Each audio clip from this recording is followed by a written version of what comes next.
Hey, Heartland family, Pastor Ethan here with another Walk the Path video from Sunday's message. This week we talked about Matthew chapter 20, verses 29 through 34, the story of the two blind men being healed.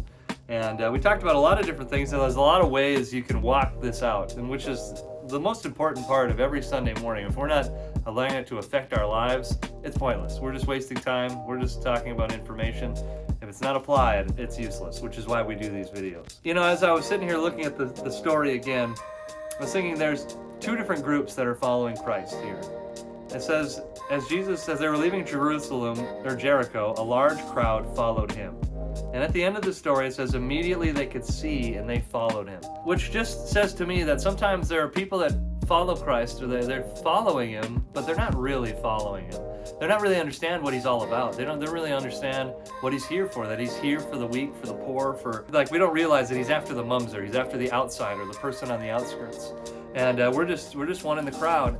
And but these other men, it's the same phrase, they followed him. But these guys, I think these two, after they were healed, they would have been true followers of Christ. They would have set everything after Jesus.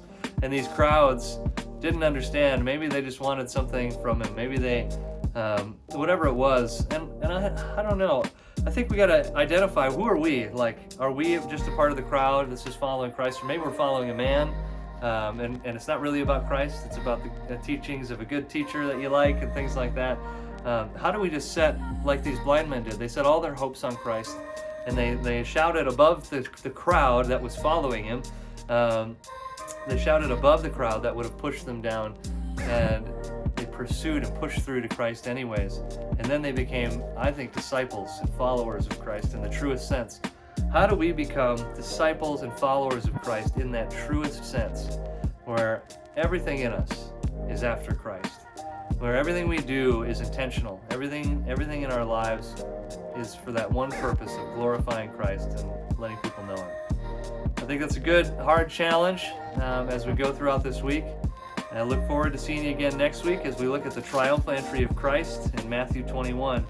Thanks so much for listening. We love you guys. We'll see you this upcoming Sunday.